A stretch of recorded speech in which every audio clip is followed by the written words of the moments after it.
श्री श्री राधा रमणो जयति। भजनिताय गौर राधे श्याम। जप हरे राम। चरित सुधा श्री श्रीमद राधा रमण चरण दास देव बाबा जी महाशय बड़े बाबा का जीवन चरित्र। मूल बंगला संपादक प्रकाशक श्री रामदास बाबा जी। सिंगापुर यात्रा। बांकशाही कचहरी में परमानंद के साथ 15 दिन कट गए। मधुपुर राज्य के मैनेजर बाबू गोपी मोहन राय महाशय अपनी सिंगापुर कचहरी में बाबा जी महाशय को ले जाने के लिए प्रायः अपना आदमी भेजते रहे। एक दिन स्वयं आकर विशेष अनुरोध कर रहे थे। उसी समय बंदडीही गांव बांकशाही के से प्रायः 2 मील के मुख्तार बाबू रघुनाथ महांती भी बाबा जी महाशय को उनके साथियों सहित निमंत्रण देने आए। बाबा जी महाशय ने रघुनाथ बाबू से पूछा, रघुनाथ, तुम्हारा गांव क्या सिंगापुर वाले रास्ते में है? रघुनाथ बाबू ने कहा, जी हाँ। इस पर वे बोले, अच्छा, कल रात तुम्हारे घर ठहरकर दूसरे दिन सुबह सिंगापुर चले जाएंगे। रघुनाथ बाबू सहमत हो गए। गोपी बाबू भी परम आनंदित हो बाबा जी महाशय के चरणों में प्रणाम कर उनसे विदा लेकर चले गए। सुबह होते ही बाबा जी महाशय बांकशाही निवासी आबाल वृद्ध वनिता सभी से विदा लेने लगे। वो एक अपूर्व दृश्य था। बालक वृद्ध युवक सभी एक स्वर से कहने लगे, महाप्रभु, आओ किछि दिन एठी रही कर आई मानंकर हृदय शुद्ध करी तेबे जीवा हेवे। बाबा जी महाशय सभी को सुमधुर वाक्यों से समझाकर शाम को 5 बजे बंदडीही के लिए रवाना हुए। इधर बांकशाही कचहरी के समूकरण तहसीलदार क्षेत्रवासी महांती ने मन ही मन ये संकल्प कर रखा था कि जिस दिन बाबा जी महाशय स्वयं मुझे बुलाकर अधरा मत देंगे अथवा श्री चरण सेवा करने के लिए कहेंगे, उसी दिन समझूंगा कि उनकी मुझ पर कृपा हो गई। उससे पहले मैं कभी मांग कर अधरामृत नहीं लूँगा और न चरण सेवा करूँगा। उसने ये बात अपने मन में ही रखी थी। बंदीडीह जाने के समय बाबा जी महाशय ने उससे कहा, क्षेत्रवासी मेरे साथ चलो। क्षेत्रवासी जो आज्ञा कहकर उन लोगों के साथ चल दिया। बंदीडीह में रघुनाथ मुख्तार के घर पहुंचकर रात में खूब कीर्तन हुआ। उनके घर के सभी लोगों ने तथा गांववासी बहुत से स्त्री पुरुषों ने उस दिन बाबा जी महाशय से मंत्र ग्रहण किया। रात 11 बजे कीर्तन समाप्त कर महाप्रसाद पाने के पश्चात बाबा जी महाशय ने श्याम सुंदर बाबू से कहा, देखो श्याम सुंदर, तुम कोई इस पत्तल पर मत बैठना, क्षेत्रवासी को बुलाकर उसे बैठलाना। यह कहकर वे सोने चले गए। बाबा जी महाशय की बात सुन क्षेत्रवासी ने बड़े आनंद से उस पत्तल का अधरामत लिया। थोड़ी देर पीछे उसे बुलाकर बाबा जी महाशय बोले, क्षेत्रवासी, तुम पैर दबाना खूब अच्छा जानते हो। आओ तो एक ही दिन दोनों वासनाओं की पूर्ति हुई देख। क्षेत्रवासी ने प्रेमानंद में विभोर हो बाबा जी महाशय के चरण पकड़ लिए और रोते रोते सारी बात बता दी। दूसरे दिन सुबह बाबा जी महाशय ने नित्य नियम पूरा कर साथियों सहित सिंगापुर यात्रा आरंभ की। बंदडीह से प्रायः 1 मील दूर चांदपुर गांव में पहुंचकर देखा कि मार्ग में खुली जगह में अनेक स्त्री पुरुष बालक वृद्ध युवक उनके दर्शन के लिए इकट्ठा हैं। दर्शन करने की उत्कंठा सभी में प्रबल जानकर उन्होंने एक ऐसा ऐश्वर्य दिखाया कि सभी लोग एक साथ समान रूप से उनके दर्शन कर तृप्त हो गए। ग्रामवासियों के विशेष आग्रह पर उस समय उन्हें वहां रुकना पड़ा।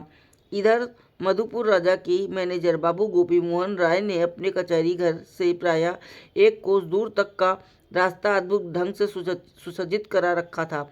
रास्ते के दोनों ओर केले के वृक्ष लगाए थे। नाना वर्ण की पताकाएं तथा आम के पत्ते और पुष्प आदि लगाए थे। मैनेजर बाबू बड़े उत्साह के साथ रास्ते के दोनों ओर नाना प्रकार के प्रकाश की व्यवस्था कर रहे थे और मन ही मन सोच रहे थे कि यदि बाबा जी महाशय रात को शुभ आगमन करें तो बड़ा आनंद हो। इस प्रकार नाना प्रकार की कल्पनाएं करते हुए बाबा जी महाशय को लिवाने चल पड़े। उनके चांदपुर पहुंचते ही बाबा जी महाशय बोले, गोपी, तुम जो बात मन में सोच रहे हो वही होगी। मैं संध्या पीछे ही कचहरी घर पहुंचूंगा। सुनते ही गोपी मोहन बाबू बड़े विस्मित हुए। बाबा जी महाशय ने यथा समय स्नान आदि कर संकीर्तन आरंभ किया। चारों ओर आदमी ही आदमी दिख रहे थे। कीर्तन ध्वनि से 10 दिशाएं मुखरित थीं। बालक वृद्ध युवक सभी कीर्तन में नृत्य कर रहे थे। ऐसे परम आनंद में संग को छोड़कर कैसे वापस जाऊंगा। यही सोच श्याम सुंदर बाबू उच्च स्वर से रोते रोते एकाएक जमीन पर गिर पड़े। उनकी वो आरती और रोदन सुनकर पाषाण जैसे हृदय भी पिघल गए। श्याम सुंदर भावी विरह से व्याकुल हो रेत में लोटपोट हो रहे थे। ये देख बाबाजी महाशय उनकी पीठ पर पैर रखकर नृत्य करने लगे। कुछ देर नृत्य कर अर्धमुद्रित नेत्रों से स्थिर भाव से खड़े हो गए। उसी समय जब बहुत से लोग मंत्र लेने के लिए उनसे अत्यंत व्याकुल भाव से प्रार्थना करने लगे, तो उन्होंने भाग्यवान श्याम सुंदर की पीठ पर खड़े खड़े ही बहुत से लोगों को मंत्र प्रदान किया।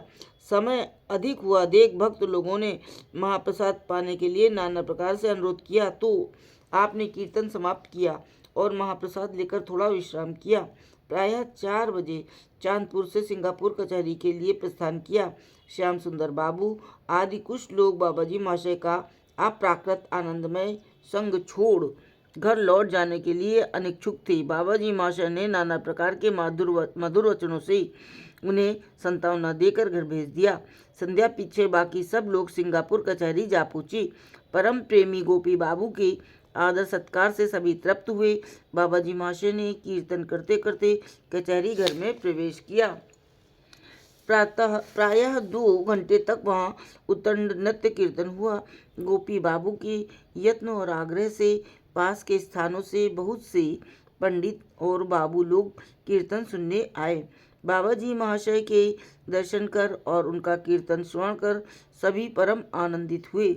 बहुत देर तक कीर्तन चला। फिर थोड़ा विश्राम कर और महाप्रसाद पा सबने शयन किया। दूसरे दिन सुबह प्रातः कृत्य एवं स्नान आदि कर नगर कीर्तन के लिए निकले। गांव का दृश्य बड़ा मनोरम था।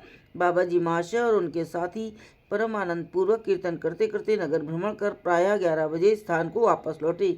आते ही गोपी बाबू ने बहुत से ढाब कच्चे नारियल ठाकुर जी को भोग लगाकर बाबाजी महाशय और उनके साथियों को दिए। बाबाजी महाशय ने एक ढाब का जल पिया और जो थोड़ा सा बचा उसे श्याम सुंदर पियो कहकर जमीन पर डाल दिया। ललिता दासी बोली, श्याम सुंदर तो यहाँ है नहीं।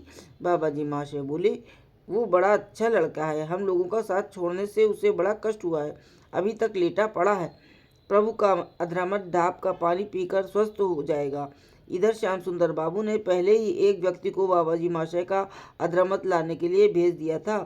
वो ये सब घटना अपनी आंखों से देखकर अवाक रह गया। क्रमशः बाबाजी महाशय ने महाप्रसाद पाकर थोड़ी देर विश्राम किया।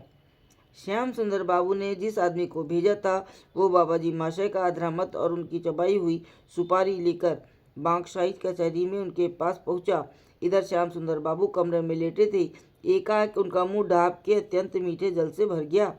उस जल को गले से नीचे उतार कर सोचने लगे, ये कैसा आश्चर्य है, मैं कमरे के भीतर लेटा हूँ, मेरे मुंह में ढाब का ऐसा जल कहाँ से आ गया? क्या ये स्वप्न है? मैं सो तो नहीं रहा था, तो क्या ये शिव गुरुदेव की कृपा है? ये इस प्रकार तरह तरह की बातें सोचने लगे। उसी समय उस व्यक्ति ने आकर उन्हें सब वृतांत कह सुनाया। श्याम सुंदर बाबू गुरुदेव की इस अहेतु की कृपा की बात सुनकर जोर से रोने लगे। गोपी बाबू के विशेष आग्रह पर बाबाजी महाशय ने सिंगापुर कचहरी में परम आनंद पूर्वक कुछ दिन व्यतीत किए। जय हो बड़े बाबा की, जय जय श्री राधे।